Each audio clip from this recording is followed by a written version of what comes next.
तर इथे आपण मगाशी फॅन बघितला होता. तर टाईप ऑफ फॅन हे 2 प्रकारचे आहेत. ॲक्सियल फॅन, ठीक आहे.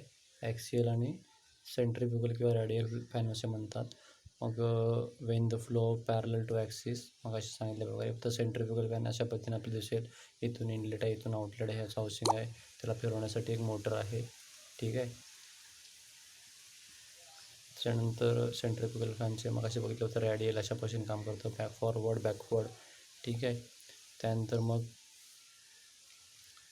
Axial flow. तर हा जो काय पहिला दिसतो तो प्रोपेलर फॅन आहे, ज्याच्यामध्ये काय केलं होतं की नुसते पाते आपण जे बघतो आपल्या वर्कशॉपमध्ये आहेत कंडेन्सरला वगैरे लावले, हे प्रॉपेलर टाईप फॅनचे शेपचे फॅन आहेत, ठीक आहे. Propeller type fan. त्यानंतर हे जे काही सिलेंड्रिकल हाऊसिंग बाहेरच्या साईडला असेल तो ट्यूब ॲक्सियल आहे. आणि जो शेवटचा आहे तो व्हेन टाईप, ठीक आहे. याला व्हेन टाईप म्हणतात. म्हणजे काय की हा असा शाफ्ट असेल, असा मोठा असेल तर याला असं बकेट टाईप स्ट्रक्चर असतं, ठीक आहे, अशा पद्धतीने. तर त्याला व्हेन टाईप म्हणतात, ठीक. त्यानंतर मग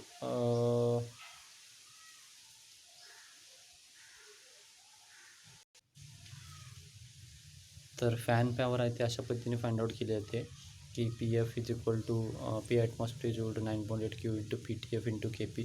तर क्यू म्हणजे काय की टोटल एअर क्वांटिटी आहे. म्हणजे आपल्याला सुरुवातीला जी काय मेन ब्रांच आपण दाखवली होती, ठीक आहे, याची मेन ब्रांच. मग इथून आपल्याला किती क्वांटिटी एअर पाठवायची आहे. मग इथं जो काय आपण फॅन बसवणार आहोत त्याची फॅन टोटल प्रेशर किती असलं पाहिजे आणि मग त्याचं कॉम्प्रेसिबिलिटी किती असली पाहिजे KP. त्याला 16 मागलं तर त्याला वॅटेजमध्ये आन्सर येईल. तसंच आपल्याला फॅनची इफिशियन्सी माहिती पाहिजे, म्हणजे फॅन टोटल पॉवर ती कशी मिळेल.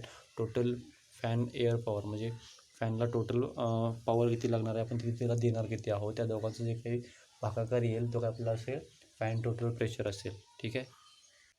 त्यानंतर फॅन इन सिरीज आणि फॅन इन पॅरलल. म्हणजे एका फॅनच्या पुढे दुसरा फॅन पडला म्हणजे इथून ऊर्जा इथपर्यंत आली, ठीक आहे, इथून ऊर्जा इथपर्यंत आली, त्यानंतर इथून इथे, इथून इथे, इथून इथे, म्हणजे ती सिरीजमध्ये झाली, ठीक आहे. पॅरललमध्ये काय करायला लागतं की आपल्या इलेक्ट्रिकल कनेक्शनसारखं सिरीजमध्ये त्याची क्वांटिटी सेम असते आणि पॅरललमध्ये ती सगळ्यांची बेरीज. म्हणजे इथे बघा फॅन 1 फॅन 2 फॅन 3 बरोबर काय आहे क्यू, ठीक आहे. तर ही पॅरललमध्ये आणि सिरीजमध्ये अशी गोष्ट होत असते. तर जी काही आपली व्हेलॉसिटी असते, जे इम्पेलर ब्लेड असतो ते अशा पद्धतीने डिझाईन केला होतो. त्याच्यामध्ये तुम्हाला दिसेल. तर हा आतला कर्व आहे, त्याचा डायमीटर D1, बाहेरचा कर्व आहे त्याचा डायमीटर D2, ठीक आहे. त्यानंतर इथे त्याने असं ब्लेड म्हटलेलं आहे, ओके, हे ब्लेड आहे, याला त्याने इम्पेलर म्हटलेलं आहे. तर हा कर्व आहे तो अशा पद्धतीने इथे असा 1 पॉईंट आहे, हा U1 V1, त्यानंतर VW1 बीटा 1 बीटा 2. तो बीटा म्हणजे अँगल असतो, V1 म्हणजे इनिशियल जो येणारा वेग आहे हवेचा तो इथं U1 असेल, बाहेर पडणारा जो असेल त्याला V2 म्हणतात. मग ज्यावेळी तो आतमध्ये येईल त्यावेळी याच्यावर जो VM1 दिसतो इथे इथे VM1 दिसतो तो रॅडियल, म्हणजे त्याच्यावर रॅडियल फोर्स कसा असेल, ठीक आहे. त्यानंतर जो नुसता V आहे हा V2 आणि V1 मध्ये तो ॲब्सोल्यूट प्रेशर कसा असेल. त्यानंतर हा W दिसतो त्याला रिलेटिव्ह वेलॉसिटी म्हणतात, ठीक आहे. रिलेटिव्ह वेलॉसिटी कशी असेल आणि ॲब्सोल्यूट वेलॉसिटी कशी असेल, ठीक आहे.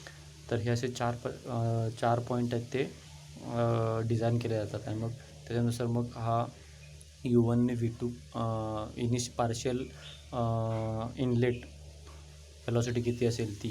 तर माझ्याप्रमाणे माहीत आपलं ट्रिग्नॉमेट्री वगैरे वापरून प्रत्येक ठिकाणची व्हॅल्यू आपल्याला काही value trial and error measure, म्हणजे काही व्हॅल्यू आधी कन्सिडर करायच्या, एवढी ही व्हॅल्यू घ्यायची, अँगल एवढा असला पाहिजे. आणि मग त्यानुसार मग खालचा भाग आणि वरचा भाग अशा पद्धतीने हा डिझाईन केला जातो, ठीक आहे. तर हे अशा पद्धतीनेची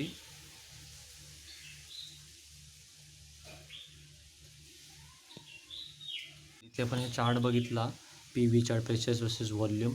तर बघा सर्वात तुम्हाला प्रेशर फॉरवर्डचं जास्त मिळते, रॅडियलचं मिडियम आणि बॅकवर्डचं सर्वात कमी, ठीक आहे.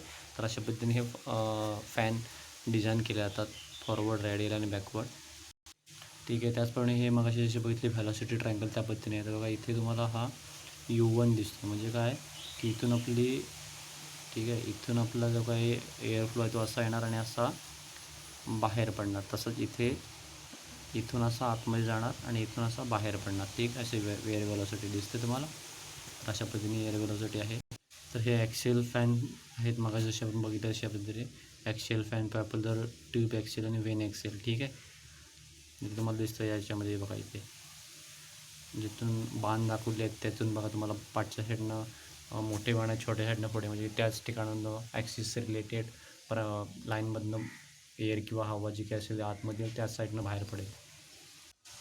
त्यानंतर एअर फिल्टरचे टाईप आहेत, हा कोर्स फिल्टर आहे.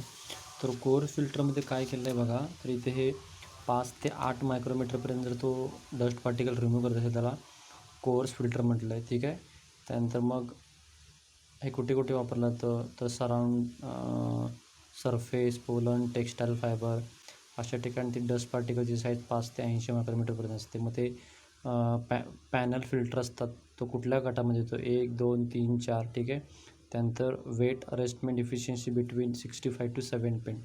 म्हणजे काय घाण आहे ती गोळा करायची जी काय पर्सेंटेज आहे ती साधारणपणे 65 ते 75%. त्याचं डायमेन्शनमध्ये काय असतं बघा, साधारणपणे फिल्टर ऑफन 20 इंच. ओके, 20 इंचापर्यंत हे फिल्टर म्हणतात, साधारणपणे 500 mm. म्हणजे विड्थ, म्हणजे हे एक प्रकारे बॉक्समध्ये असतात, जेवढी उंची असेल तेवढीच लांबी. ठीक आहे, त्यानंतर विड्थ झाली, त्यानंतर हाईट, आणि मग डेप्थही साधारणपणे 1/2 ते 4 इंचापर्यंत. ठीक आहे, त्यानंतर फिल्टरिंग मिरायचं कोर्स आहे. त्यानंतर मग परत ते 4 टाईप पडतात, विस्कस अँड रियुजेबल. ठीक आहे, त्यानंतर मग स्क्रीन ट्रिप्स, अधेझिव्ह मटेरियल्स म्हणजे चिकटणारे मटेरियल्स असतात विस्कसमध्ये, त्याला जे काही कोर्स फिल्टर असेल त्याला ते पार्ट चिकटतात आणि मग आपल्याला विस्कसमध्ये रियुजेबल. ठीक आहे, detect may be use of wash dust when the filter media will clean and reuse. विस्कसमध्ये काय होतं की जे काही आपली फिल्टर असेल त्याच्यावर आपल्याला एक पदार्थ येऊन चिटकतात आणि मग तो आपण पदार्थ परत घटक वापरू शकतो. म्हणजे जसे आपल्या स्प्लिट एसीला वगैरे जाळे आहेत ते विस्कस टाईपच आहे की त्याच्यावर येऊन काय करतं की सगळे पार्टिकल येऊन अडकतात, मग आपण त्याला साफ करतो किंवा धुवू शकतो आणि परत बसवू शकतो. त्यानंतर ड्राय अँड रियुजेबल. ठीक आहे, इथे आपलं ड्राय आहे आणि वरता विस्कसमध्ये तर चिकट वगैरे असतात पदार्थ. ठीक आहे, ते विस्कसमध्ये. ड्रायमध्ये साधी आपली साधी एअर वगैरे आहे ती, त्यासाठी नायलॉन, टेरिलिन, त्यानंतर polyurethane foam. Okay, can be clean and wash. त्यानंतर ड्राय अँड डिस्पोजेबल. काय आता गाड्यांचे वगैरे एअर फिल्टर असतात त्या पद्धतीने जे एकदाच वापरले जातात आणि मग 2-3दा एअर साफ करून जर पुन्हा त्यामध्ये टाकून द्यायचं. ठीक आहे, तर त्याच्यामध्ये फायबर मॅट्स, त्यानंतर glass fibre greater than 10 micrometre diameter belong the category. ठीक आहे, अशा पद्धतीचे हे एअर फिल्टर आहेत. त्यानंतर व्हेलॉसिटी असते साधारणपणे 300 ते 700 ठीक आहे फूट पर मिनिट. ठीक आहे, 1.5 to 3 मीटर पर सेकंड. ठीक आहे, त्यानंतर मिनिमल प्रेशर आहे ते साधारणपणे 0.3 वगैरे आहे. ठीक आहे, course filter widely use in window AC and air conditioning. ठीक आहे, त्याचबरोबर ते रेसिडेन्शियल अँड पॅकेज. तर कोर्स फिल्टर कुठे कुठे वापरला जातात, तर विंडो AC, रेसिडेन्शियल आणि पॅकेज ACमध्ये. तर याच्यामध्ये जो पहिला दिसतो तो काय आहे की पॅनल टाईप. ठीक आहे, पॅनल टाईप फिल्टर. त्यानंतर दुसरा आहे तो प्लेटेड टाईप फिल्टर. तिसरा आहे तो एक्सटेंडेड सरफेस. ठीक आहे, चौथा आहे तो त्याला बॅक टाईप पण म्हटलेला आहे. चौथा आहे तो रोटरी टाईप फिल्टर. त्यानंतर ऑटोमॅटिक. ठीक आहे, ऑटोमॅटिक रिन्युएबल रोलिंग फिल्टर. तर एवढ्या प्रकारचे फिल्टर आहेत ते कोर्स फिल्टरमध्ये येतात. त्याची साधारणपणे डस्ट पार्टिकल ते 5 ते 10 मायक्रोमीटर किंवा याच्या दरम्यान जे काय असेल ते कोर्स फिल्टरमध्ये येतात.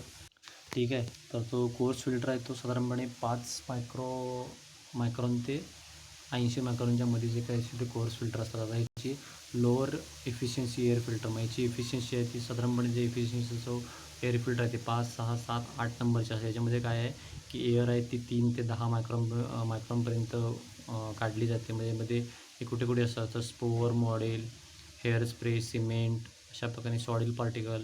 ह्याच्यामध्ये हा जो काही मायक्रॉनचा साईज आहे एअर फिल्टरचा डस्टचा तो तेवढा असेल. त्यानंतर मग हे बॅग्स वगैरे आहेत. ठीक आहे, त्यानंतर मग ह्याच्यासाठी जे काही फ्रेमवर्क आहे ते पॅनल टाईप असेल, पॅनल फिल्टर. त्यानंतर प्लेटेड टाईप, मॅट, त्यानंतर low efficiency air filter are natural and synthetic fibre including glass fibre, viscose, corrugated wire mesh, bonded glass fibre, electrostatically discharge fibre.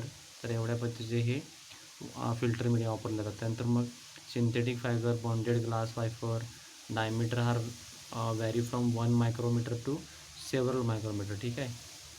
त्यानंतर efficiency is greater than the diameter of the fibre reduce. Okay, efficiency. त्यानंतर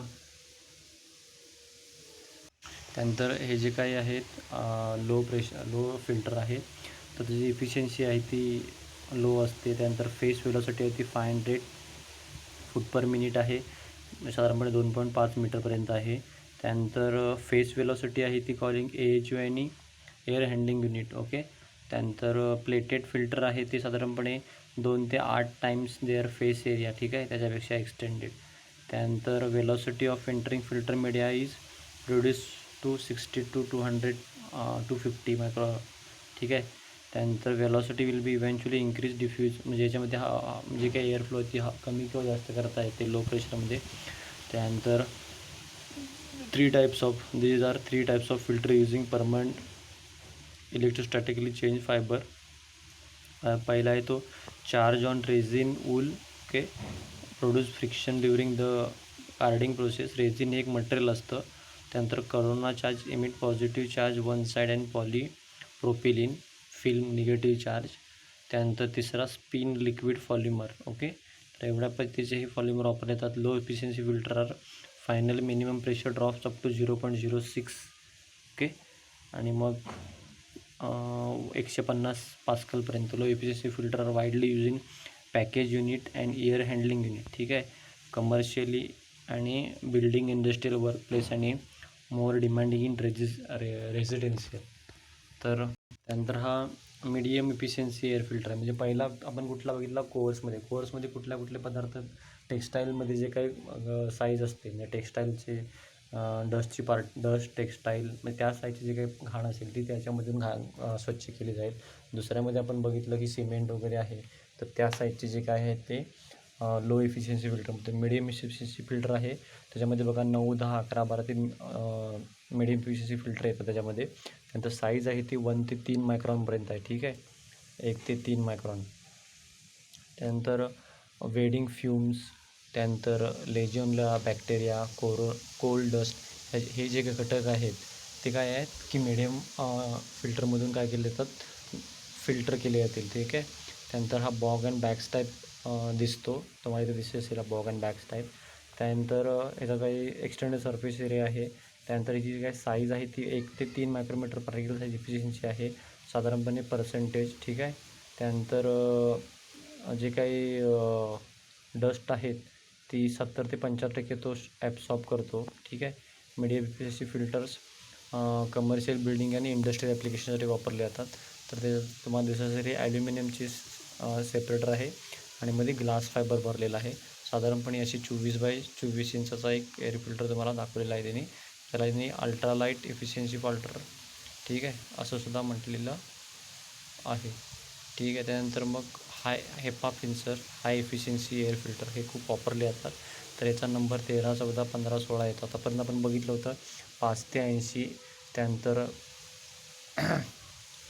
3 ते 10 वगैरे, 1 ते 3, आणि आता आपण त्याच्यापेक्षा पण खालच्या मायक्रॉन साईजला जात आहोत.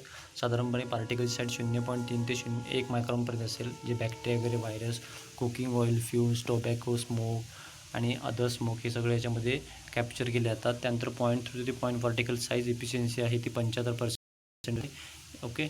त्यानंतर मग डस्ट स्पॉट इफिशियन्सी आहे ती साधारणपणे 80 ते 90% डस्ट पार्टिकल यातून काय केले जातात, घाण चाळली जाते किंवा फिल्टर केले जातात. त्यानंतर ग्लास फायबर आणि सब मायक्रोमीटर, मायक्रोमीटर डायमीटर आहे ग्लास फायबर वगैरे. त्यानंतर मग ह्याच्यामध्ये जे काही वरती आपण बघितला हा हेपा फिल्टर आहे. ठीक आहे. त्याच्यानंतर मग व्हेलॉसिटी आहे ती साधारणपणे 1.4 इंच. ओके, 350 पास्कलपर्यंत. High efficiency filter are oftenly low or medium efficiency, त्याच्यापेक्षा हा चांगला आहे. ठीक आहे. Widely use in system, hospitals, high demand, commercial, building and precision manufacturing workers. ठीक आहे. त्यानंतर high efficiency air filters. Okay, HEPA फिल्टरपेक्षा हे चांगले असतात. ह्याच्यापैकी आपण बघितलं ह्याची पर्सेंटेज जी आहे ती 90% आता ह्याच्यामध्ये 99.97 म्हणजे ऑलमोस्ट आपण 100% आपण ह्याच्यातले काय करू शकतो, डस्ट पार्टिकल आपण काढून घेऊ शकतो. ठीक आहे. तर ह्याला ULPA म्हणतात, अल्ट्रालाईट हेपा इफिशियन्सी एअर फिल्टर. ठीक आहे. तर ह्याच्यामध्ये जे काही तुम्ही बघत असाल ते पार्टिकल साईज आहे ती 0.3पेक्षा पण कमी आहे. ठीक आहे. त्यानंतर ती साधारणपणे 99.97पर्यंत आपण 0.3 साईजपेक्षा मायक्रोमीटरचे आपण डस्ट पार्टिकल ॲब्सॉर्ब करू शकतो. त्यानंतर मग 99.99 हे कुठले आहे तर 0.12 फिल्टरपेक्षा साईजचे. ठीक आहे. त्यानंतर मग ह्याच्यामध्ये जी काही साईज आहे ती 600x600 आहे. ठीक आहे. त्यानंतर ग्लास फायबर हे वापरलं जातं. त्यानंतर सब मायक्रोमीटर डायमीटर. ओके. त्यानंतर प्लेटेड टाईप पेपर्स हे सगळं याच्यामध्ये वापरलं जातं. त्यानंतर large fibre act as a carrier. मग ह्याच्यामध्ये लार्ज फायबर जर गेले तर तो एक प्रकारे अडथळा निर्माण होतो. ठीक आहे. त्यानंतर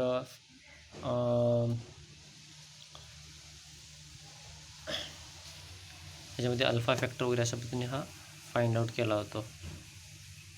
आणि हा सर्वात शेवटचा इलेक्ट्रॉनिक एअर क्लीनर. तर याच्यामध्ये काय बघा तुम्हाला नावं दिसत आहेत, एअर कंटामिनेटेड, त्यानंतर आयोनायझर वायर. ठीक आहे, किंवा आयोनायझर फिन, त्यानंतर ग्राउंडेड प्लेट आणि ॲल्गोमेटेड डस्ट. आणि मग हा काय सगळं कलेक्टिंग सेक्शन आहे आणि क्लिनिंग एअर आहे. तर याच्यामध्ये जे आयोनायझर वायर आहे त्याला साधारणपणे 1200 व्होल्ट आहे तेवढी हे ऊर्जा दिली जाते. मग त्याच्यामध्ये काय होतं की पॉझिटिव्ह आयन्स क्रिएट होतात. तर मग पॉझिटिव्ह आयन्सकडे काय होतं की जिथे फोर्स जास्त क्रिएट होतो, फोर्स जास्त क्रिएट केल्यामुळे काय होतं की जे काही डस्ट पार्टिकल आहेत ते फोर्स सराउंडिंग फोर्सपेक्षा तिथं फोर्स जास्त झाल्यामुळं त्याच्याकडे अट्रॅक्ट होतात. त्याच्यामुळे अट्रॅक्ट झाल्यामुळे काय होतं की तिथून ते मग पुढे पास केले जातात. मग इन्सुलेटेड प्लेट आहे त्याच्यामध्ये ते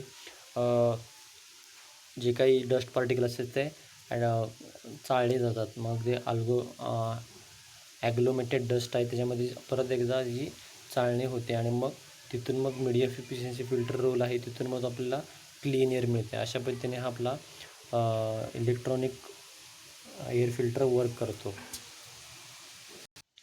तर अशा पद्धतीने आपला एअर फिल्टर चॅप्टर किंवा डक्ट चॅप्टर इथे फिनिश होत आहे.